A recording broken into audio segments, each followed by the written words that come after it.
Assalamualaikum warahmatullahi wabarakatuh. Pemirsa Ruqyah yang dirahmati Allah Ta'ala.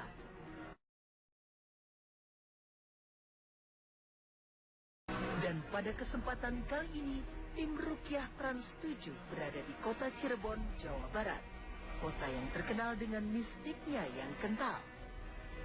Dan tidak disangka sebelumnya, di kota Udang ini terdapat banyak anak indigo.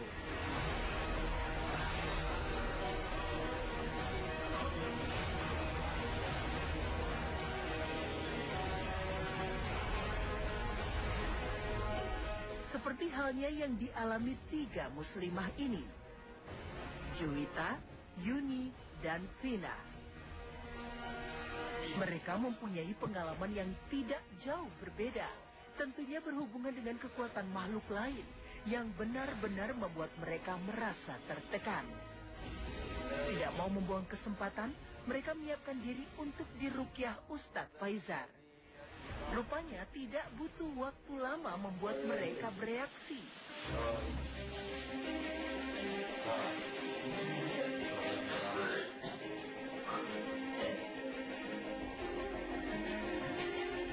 Namun ada satu pasien yang enggan meminum air yang telah didoakan.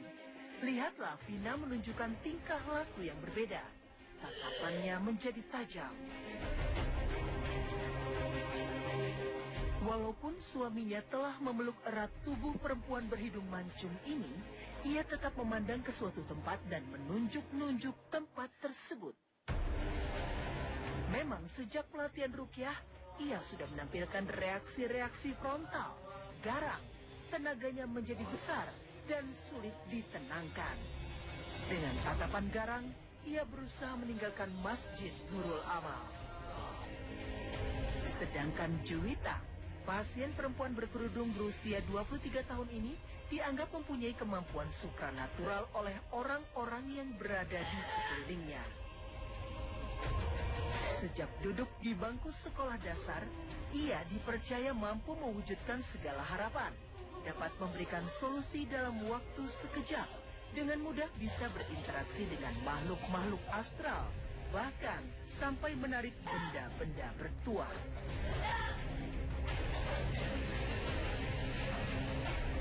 Bahkan ketika proses ruqyah berlangsung, ia terus berlinang air mata, seolah-olah mengeluarkan rasa teramat sedih. Tidak lama ia merasa mual. Kemungkinan besar dari keluarga almarhum ayah karena ke pas kita SMK itu kan intensitasnya semakin tinggi, takut apalagi pas ngelihat ada laki-laki tinggi besar ikut sholat tahajud. Mulai cerita ke paman, ternyata paman juga bisa seperti itu. Kata paman, kayaknya dari kakek.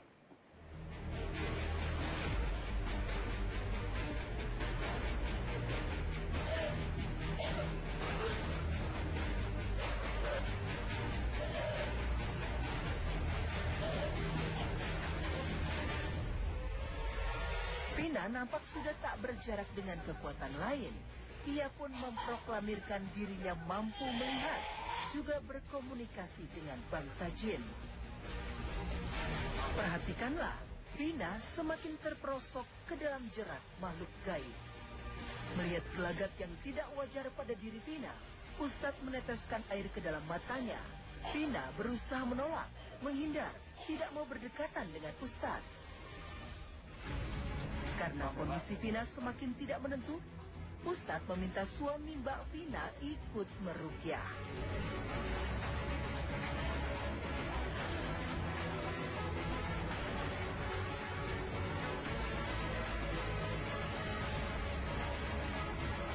Benar saja, Vina kian gelisah. Pandangan matanya terlihat nanar, bahkan ketika sang suami memijit bagian bawah telinganya.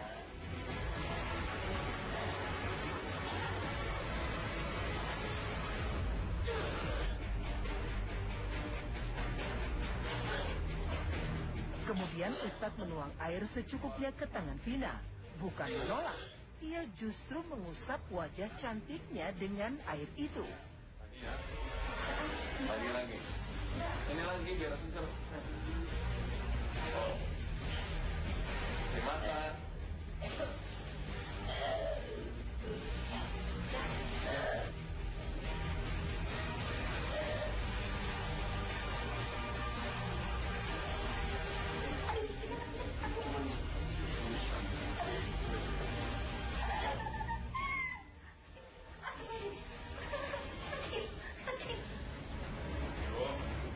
Dan lagi, ibu beranak empat ini teriak kesakitan dan selalu berusaha menepis tangan suaminya.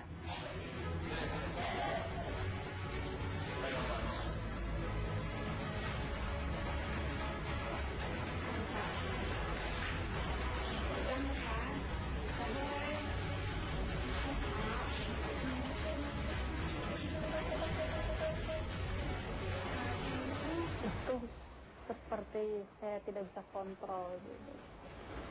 Saya udah berusaha untuk kontrol yang sakit.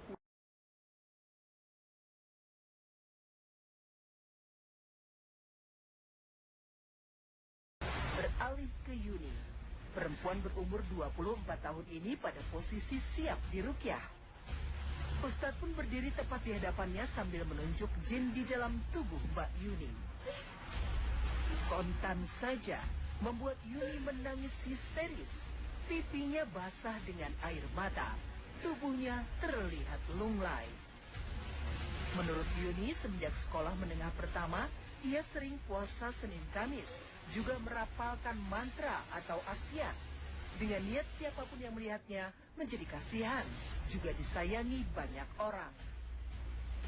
Tidak terelakkan, dia digandrungi banyak lawan jenis, dipastikan akan kagum dan jatuh hati kepadanya. Namun imbasnya, akhir-akhir ini mimpinya selalu buruk. Perut menjadi kaku dan bergerak dengan sendirinya. Sering mimpi ular juga buaya.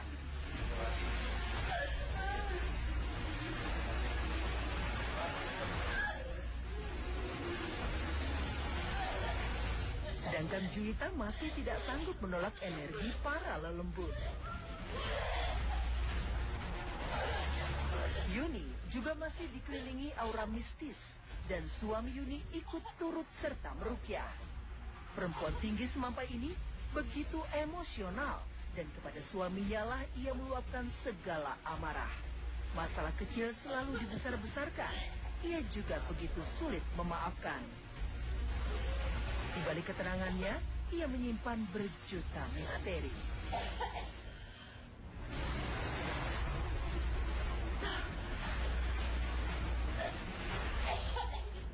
Dulu pernah dari SMP, pernah ngapalin kayak ramalan-rapalan kejawen-kejawen gitu. Dari mana? Dari nenek, dari orang tua, semuanya kejawen sih. Pas di ruqyah yang hari Minggu itu di At-Taqwa, pas ruqyah sambil berdiri, perutnya itu kayak ada yang berasa jalan-jalan gitu, muter-muter, terus sakit, berasa sakit, dadanya sesek, kayak ada yang mau keluar. Juwita masih dipengaruhi energi gaib, namun reaksinya tetap tenang.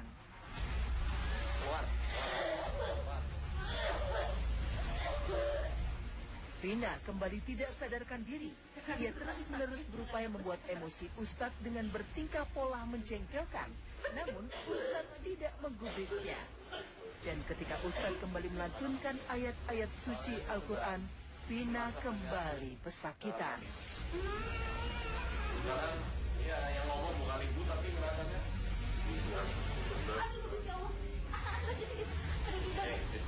Iya, tapi jangan sakit beneran. ya makanya keluar ya. Cara ngeluarinnya gimana? Nggak mulut. Nggak bisa, tuh nggak Bisa. nggak mual. Jauh kan. Nggak mual. Beneran nggak tahu sakit. Emang harus keluar. Tapi nggak mual. Sana keluar mandi sana. Pemirsa ruqyah, para makhluk gaib seakan nyaman menempati tubuh para pasien. Ada sakit. Tak habis akal, Ustadz Faizal memutuskan meruqyah semua pasien secara bersamaan. Mereka saling berpegangan tangan. Dan lihatlah pemirsa ruqyah, pemandangan yang tidak biasa terjadi lagi. Pasien-pasien yang masih dirasuki makhluk gaib saling merasa iba dan saling membantu.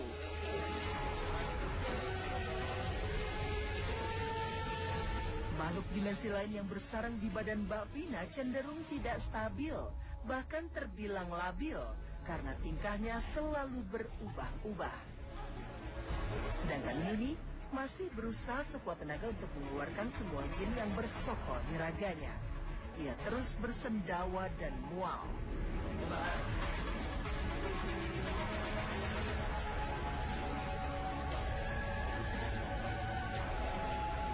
Ini madu Yaman. Ini sudah kita racik ya, sehingga setiap madu bisa ditetesin.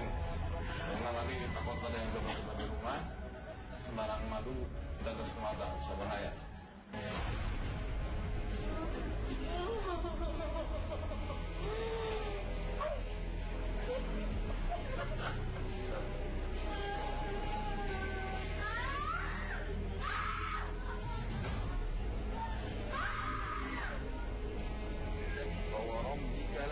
Alhamdulillah, walaupun melalui proses rukyah panjang dan cukup rumit, kini para pasien dapat terbebas dari ikatan bangsa jin.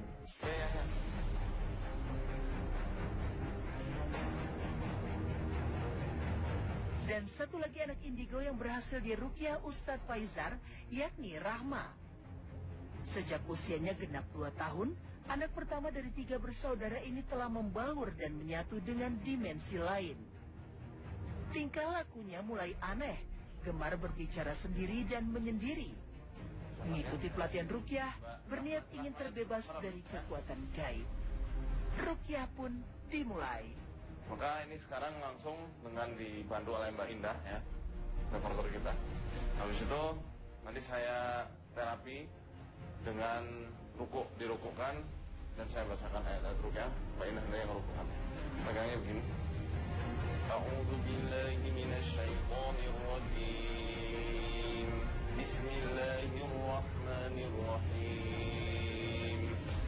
Rahma masih dalam kesadarannya. Ia nampak menikmati rukyah ini. Namun ketika mulai dirukukan, tubuhnya bergerak, berputar sendiri. Posisi tangan itu semacam ini. Satu di depan, satu di punggung atas, satu lagi di punggung bawah. Gini Mbak.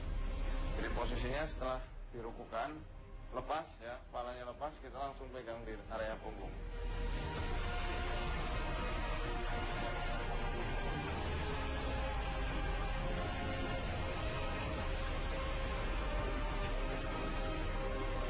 Walaupun gadis manis ini terbilang masih muda, duduk di kelas 3 sekolah menengah pertama, namun kemampuannya menerobos alam astral begitu dahsyat. Berbagai macam perwujudan makhluk halus telah ia lihat, dari berwujud menarik hingga penampakan menyeramkan, termasuk juga binatang-binatang tak lazim seperti naga. Ya Rahma, tadi waktu di rukyah saya lihat kayaknya sesek ya? Iya, sesak. Kenapa sesek? Kayak flu gitu, tapi tadinya nggak flu. Tiba-tiba? Banyak riaknya, lendir gitu ya? Nah, pemirsa, kasus lendir semacam ini itu memang betul sekali biasanya timbul secara mendadak ketika setelah dirukyah atau ketika rukyah. Itu menandakan bahwasanya biasanya jin masuk melalui jalur perasaan, membuat orang yang dirasukinya atau orang yang diikutinya itu jadi sensinya berlebihan, kadang semacam itu. Perasaannya sangat kuat. Dalam kesehariannya ia terbilang anak yang memiliki karakter ceria, ramah, senang bersosialisasi, empati yang tinggi, mudah iba, juga sensitif. Mudah bosan karena ia cepat paham, berperilaku tidak lazim untuk anak seusianya. Akan tetapi belakangan ini ia merasa jenuh dengan semuanya, menginginkan lepas dari campur tangan jin. Setan itu hobinya berlari-lari antara daging dan juga kuku. Coba lihat tangannya, dua-duanya. Ya masih di situ kuat. Gak usah ganggu Rahma lagi ya, gak usah ngancam-ngancam. Jangan sosokan ngancam, silakan keluar, kasihan. A'udzu billahi minasyaitonir rajim. Afaman شرح الله صدره للإسلام فهو على نور. Dan ketika saya menyentuh ulu hatinya, ia menjadi semakin mual. Selama Ustadz mengumandangkan ayat-ayat ruqyah, selama itu juga dia merasakan mual dan sakit kepala.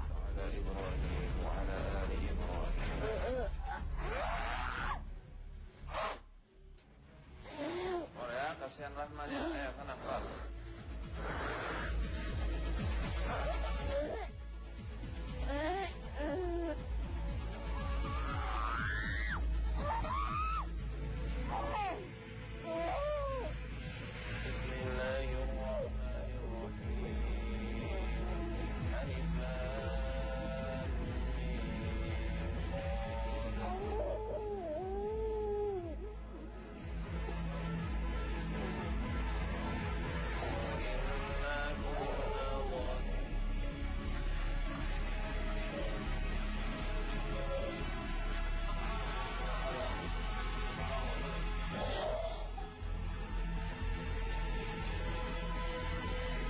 Setelah proses ruqyah, ayah dari Rahma hadir.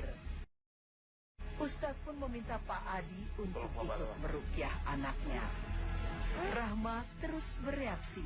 Ia menjerit kesakitan. Dia semakin kalut dan tidak tenang. Jadi pemirsa, dengan kehormatan kita orang tua dan juga baktinya anak kepada orang tuanya, terutama itu juga salah satu jalan yang sangat penting untuk setan keluar dengan cepat dengan izin Allah. Yo, coba pegang. Tidak mudah mengusir jin di dalam tubuhnya karena telah menyatu dengan jiwa serta raganya. Dari kecil juga sudah kelihatan, cuman sengaja saya sebagai orang tuanya kan tidak maulah anaknya seperti itu, intinya mas seperti itu. Jadi kalau misalkan dia dilihat di depan TV itu ada, ayah kok ada ular gitu. Terus saya bilang, itu bohong, apa bukan, kayak gitu. Terus kalau saya, itu apa ya, nggak ada apa-apa gitu. Saya selalu begitu karena memang saya ingin menanamkan ke anak saya itu bohong gitu. Antara aku dan dia itu di sini jinnya, itu dia nggak mau, jadi dibacain itu dia kesakitan, dan aku pun ikut ngedorong gitu. Dia tuh kayak yang tetap mau di badan aku, jadi aku yang sakit, aku teriak dan dia teriak gitu, jadi bareng. Makanya tadi kenceng sekali teriakannya, karena itu bukan karena aku nggak ngendaliin, aku tetap kendaliin gitu, aku pegang kendali di situ sebenarnya gitu. Jadi tadi tuh bener-bener nggak ada yang luar kendali kayak gitu. Coba bunuh-bunuhnya sambil bacakan Fatihah. Bacain Fatihah ya, Pak.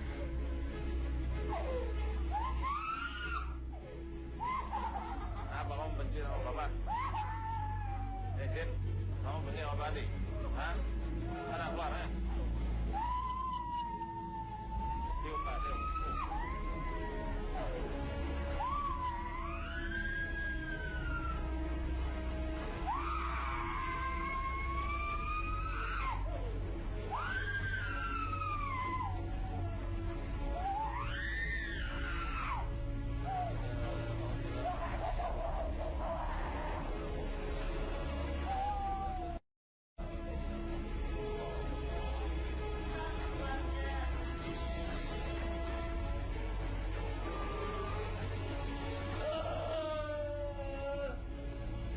Alhamdulillah, jin yang merasuki badan Rahma telah meninggalkannya. Rahma kini terlihat lebih baik dan ceria. Ya, untuk kasus apa namanya Rahma Her, itu kita tadi panggil ayahnya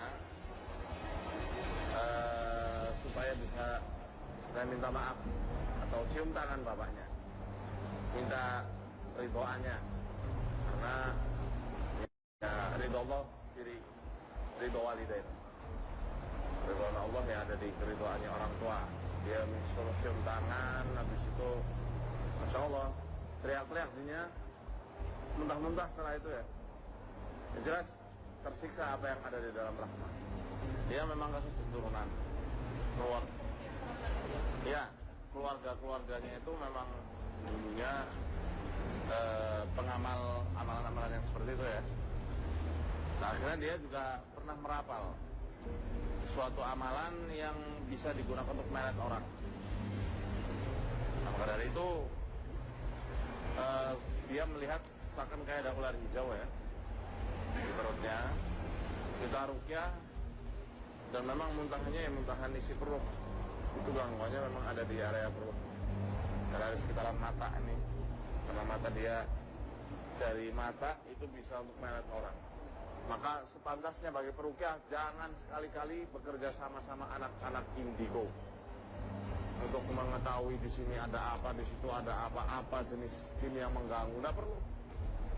Tatkala kemampuan indigo semacam ini kok akhirnya banyak orang yang bertanya, banyak orang yang membutuhkan, maka di saat itu juga kemampuan ini akan semakin tajam. Karena iblis atau setan-setan yang membuat anak tersebut menjadi indigo itu mempunyai kelebihan-kelebihan semacam itu, merasa aku ini mempunyai kehebatan. Oh ternyata aku ini dibutuhkan sama manusia. Akhirnya dilanjutkan sekalian untuk gunanya apa? Ini konspirasi jahatnya iblis, memalingkan manusia dari jalan Allah yang benar.